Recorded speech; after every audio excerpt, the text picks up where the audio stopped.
오늘 저와 여러분에게 주시는 하나님의 말씀은 창세기 25장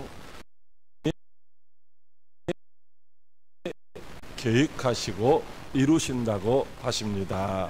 이러한 제목으로 하나님의 말씀을 선포하겠습니다. 하나님의 말씀이 선포될 때 저와 여러분을 향하신 하나님의 계획을 깨닫고 그 계획에 순종하여서 그 계획을 이루시는 하나님의 선한 도구로 쓰임받는 저와 여러분들이 될 수 있기를 주님의 이름으로 축복합니다. 우리는 지난 시간 시편 45편 9절로 17절 말씀을 통하여 예수님께서 우리의 신랑이 되시며 우리의 주인이 되신다고 하는 하나님의 말씀을 듣고 우리 모두가 다 주님의 아름다운 신부로 단장하고 주님만을 섬기는 복된 성도가 되기를 다짐하고 소망하며 결단하는 시간을 가졌습니다. 지난 한 주간 동안도 여러분 모두가 주님의 아름다운 신부로 단장하고 신랑이신 예수님만을 섬기는 삶을 사셨는지요? 그렇게 하지 못했다 할지라도 이제부터라도 항상 신랑이신 예수님께 사랑받는 신부로 단장하는 여러분들이 다 될 수 있기를 주님의 이름으로 축복합니다. 오늘 본문의 말씀은 아브라함의 아들 이삭의 족보는 이러하니라 라고 말씀이 시작되고 있습니다. 여기 족보라고 번역된 시브리어 톨레도트는 성경에 대략, 계보, 사적, 후예, 내력, 약전, 족보, 이야기, 역사, 자손들, 지어내는 순서 등 여러 가지로 이제 번역되어서 사용된 단어입니다. 이 톨레도트는 이와 같이 많이 다양하게 번역될 수 있다고 하는 것은 그 의미가 그만큼 이제 깊다고 하는 것이죠.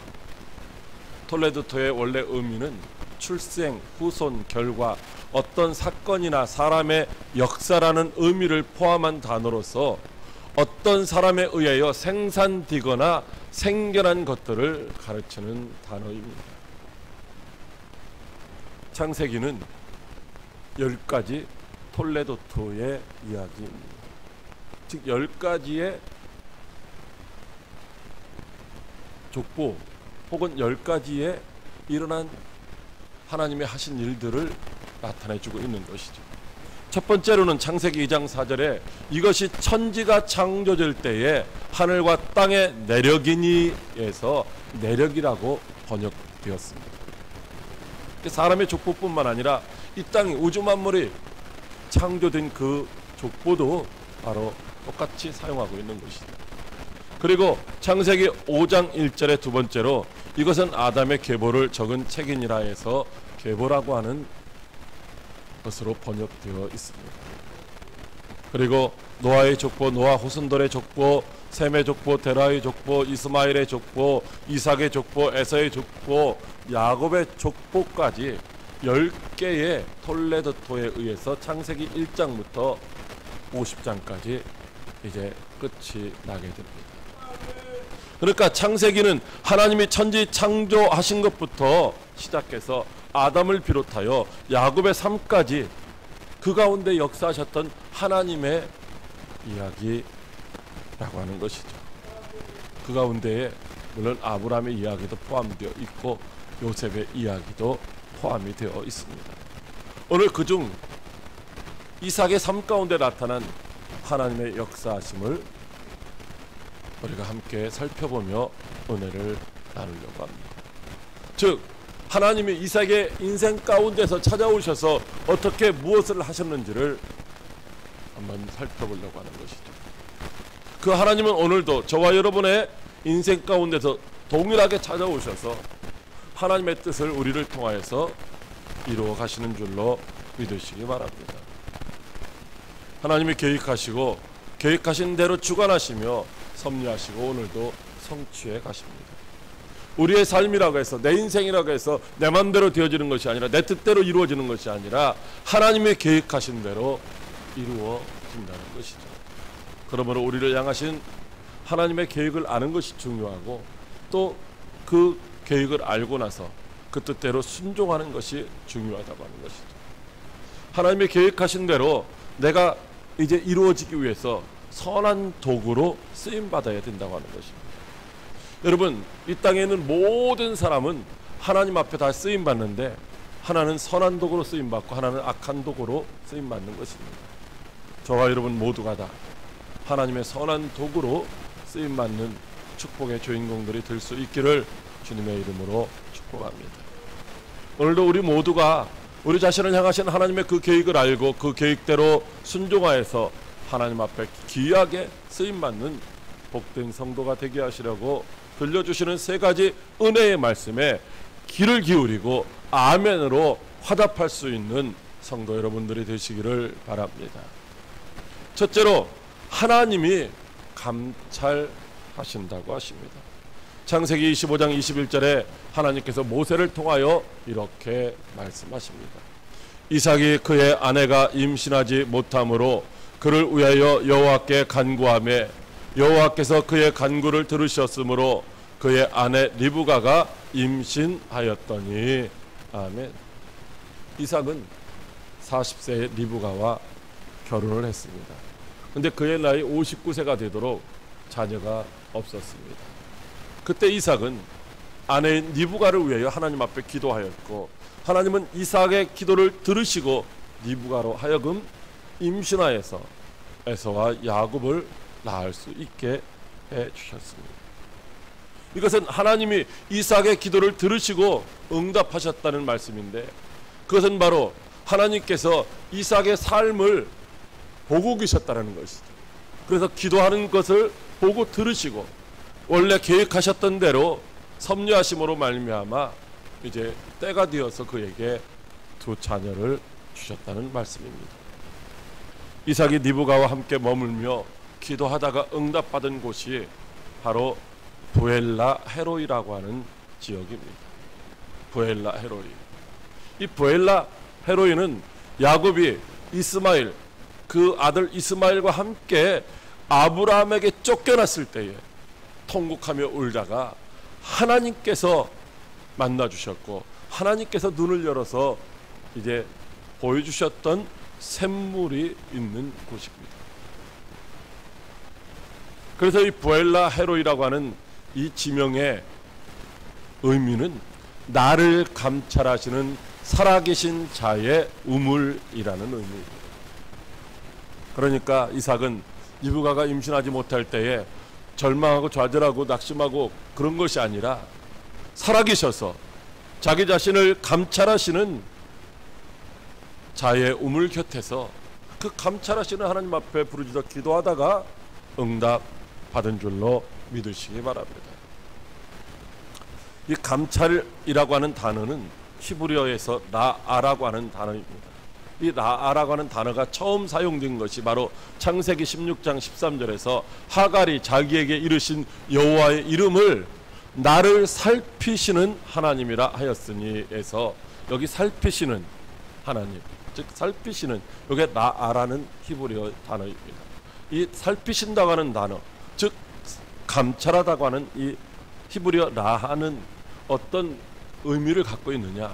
보다, 바라보다, 조사하다, 이해하다, 준비하다, 자신을 나타내다, 이런 여러 가지의 의미를 포함하고 있는 단어입니다.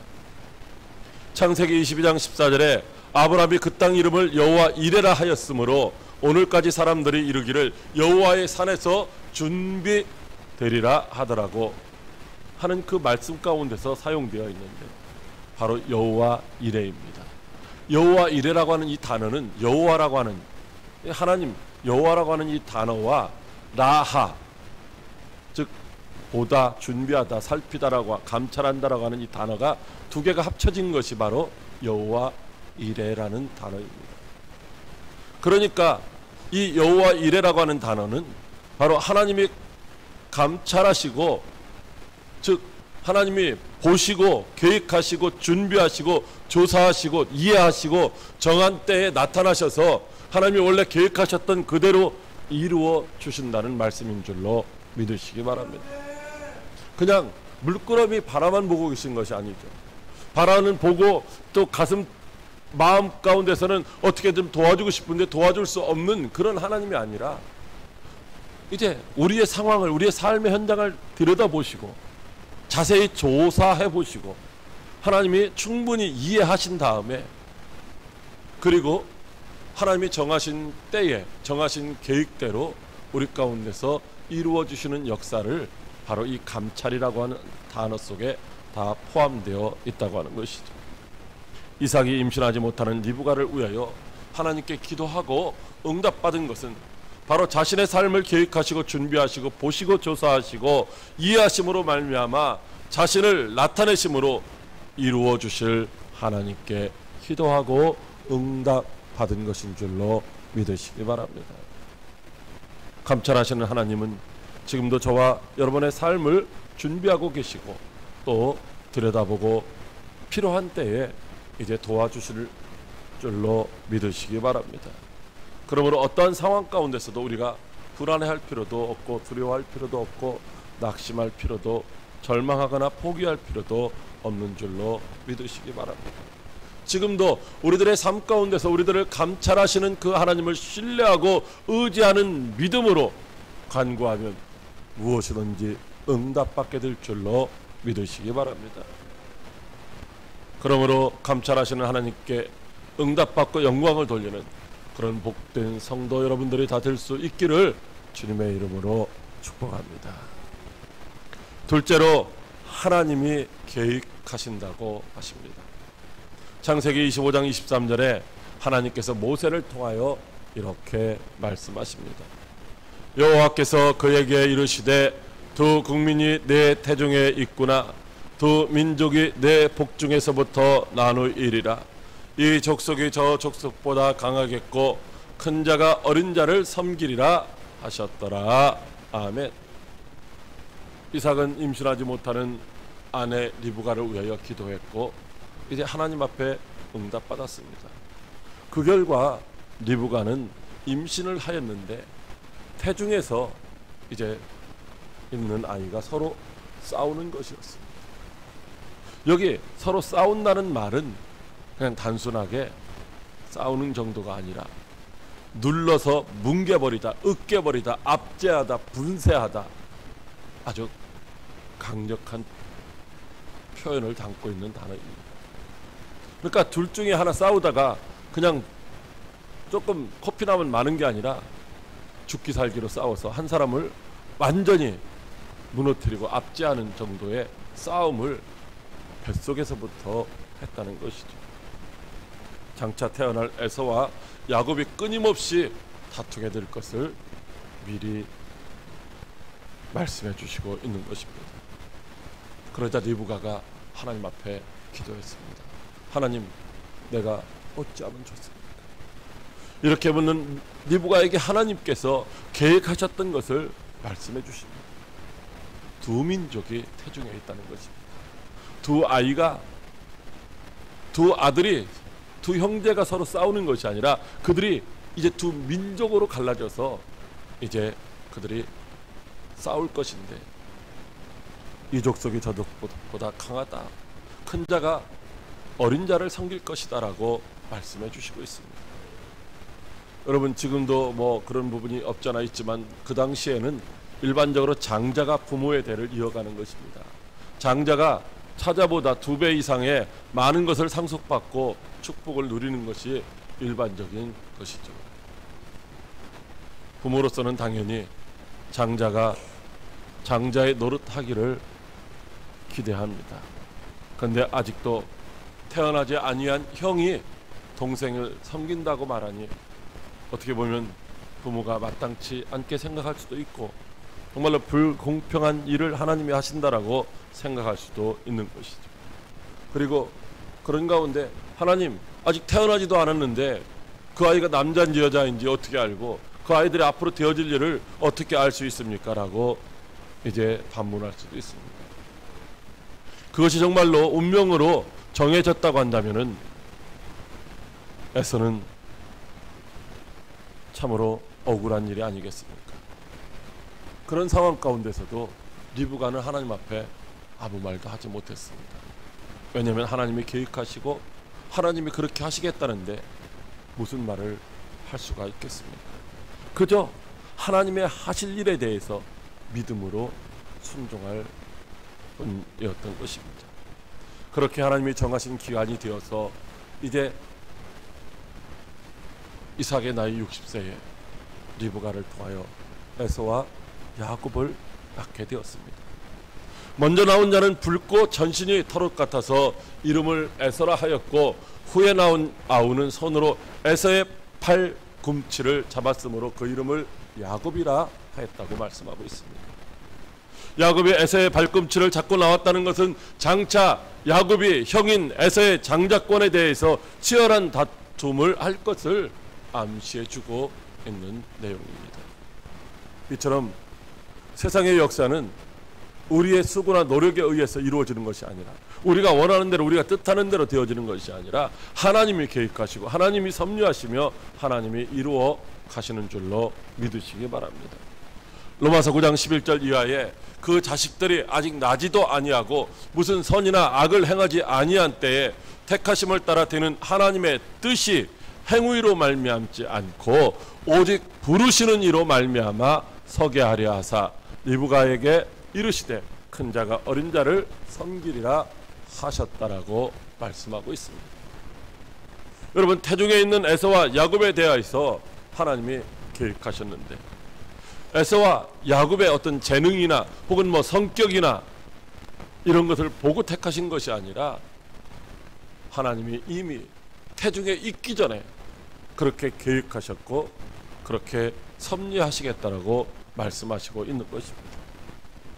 이처럼 인간의 생사화복이 사람의 행위로 말미암지 않고 역사의 주관자이신 하나님이 계획하시고 섭리하심을 따라 결정되는 줄로 믿으시기 바랍니다.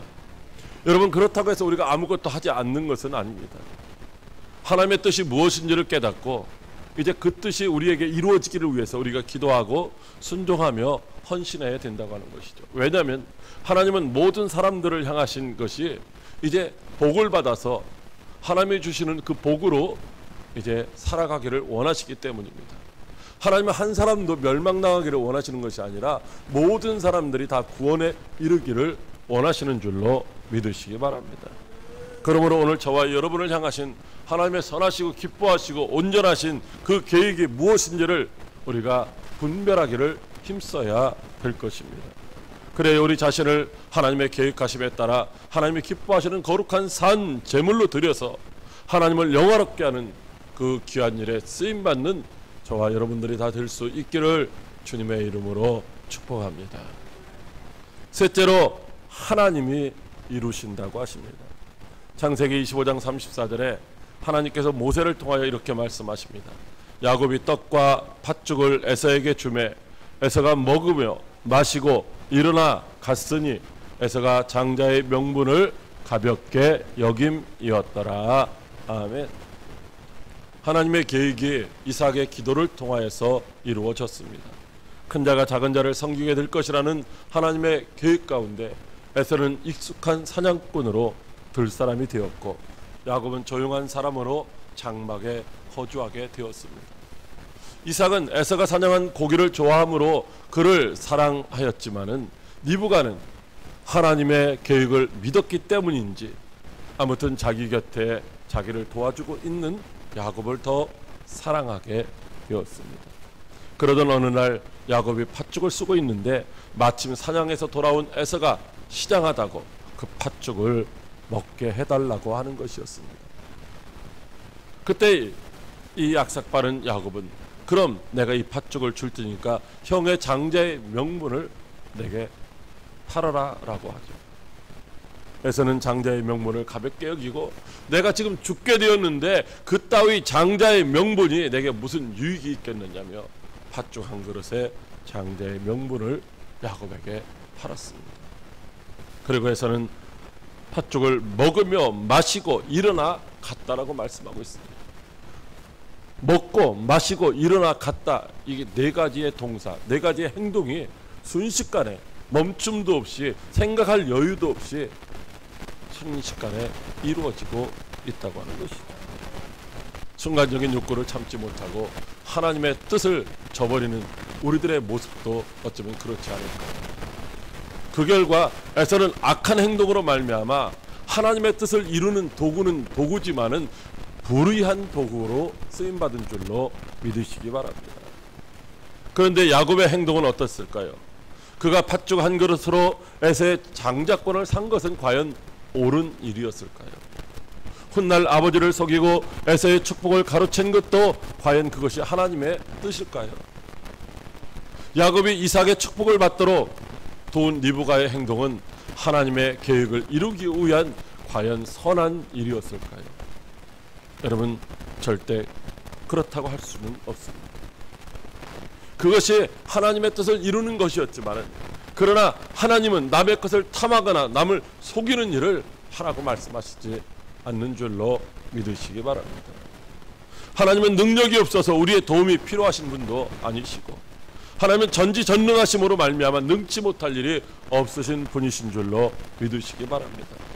그래서 하나님은 예수 그리스도 안에서 계획하신 모든 일들을 반드시 다 성취하시는 분이십니다. 그러므로 하나님은 우리가 불의한 방법이 아닌 정의로운 방법으로, 정직한 방법으로 하나님의 뜻에 순종하기를 원하시는 줄로 믿으시기 바랍니다. 야곱의 방법은 결코 정당한 방법이 아니었습니다. 하나님의 계획을 알고 있던 리브가의 행동도 결코 옳은 행동이 아니었습니다.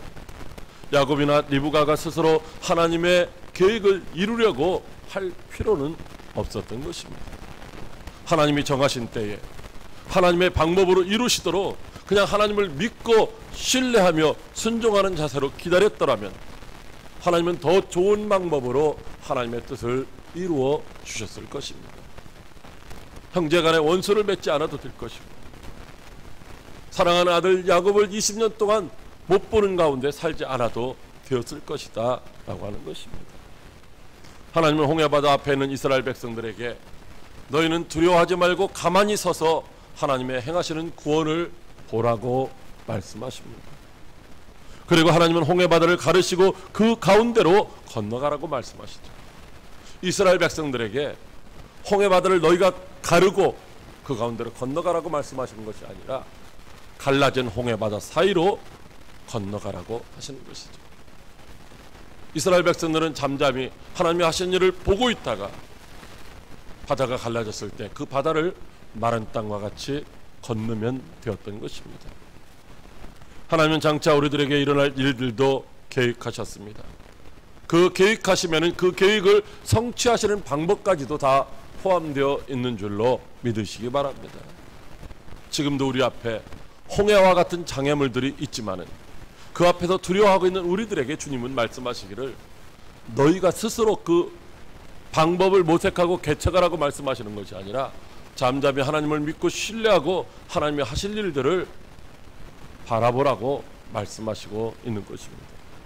그리고 잠잠히 하시는 일을 바라보고 있다가 하나님이 말씀하시면 그때 순종하면 되는 줄로 믿으시기 바랍니다. 사랑하는 광역교회 성도 여러분, 하나님은 저와 여러분에 대한 계획을 창세전에 세우셨습니다. 우리 광역교회를 향하신 하나님의 뜻도 이미 하나님이 정하신 줄로 믿으시기 바랍니다.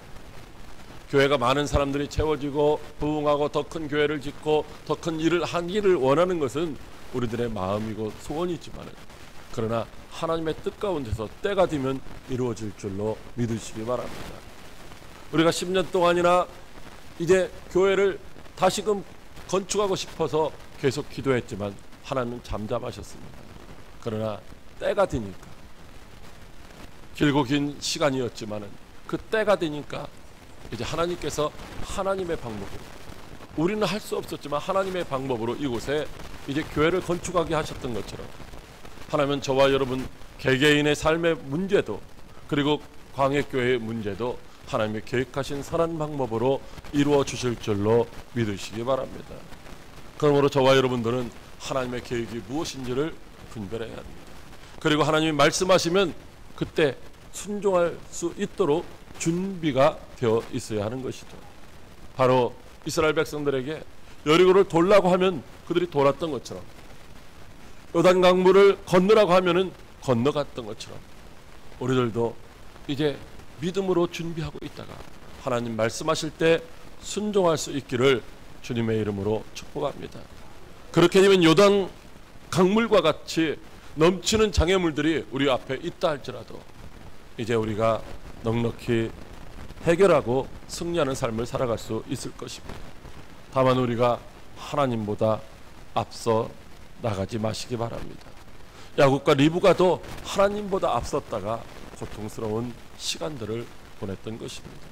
오늘 우리의 삶을 감찰하시며 복된 계획을 이루어 주시는 하나님께 순종함으로 우리 모두가 다 의의 도구로 쓰임받는 그런 축복의 주인공들이 될 수 있기를 주님의 이름으로 축복합니다.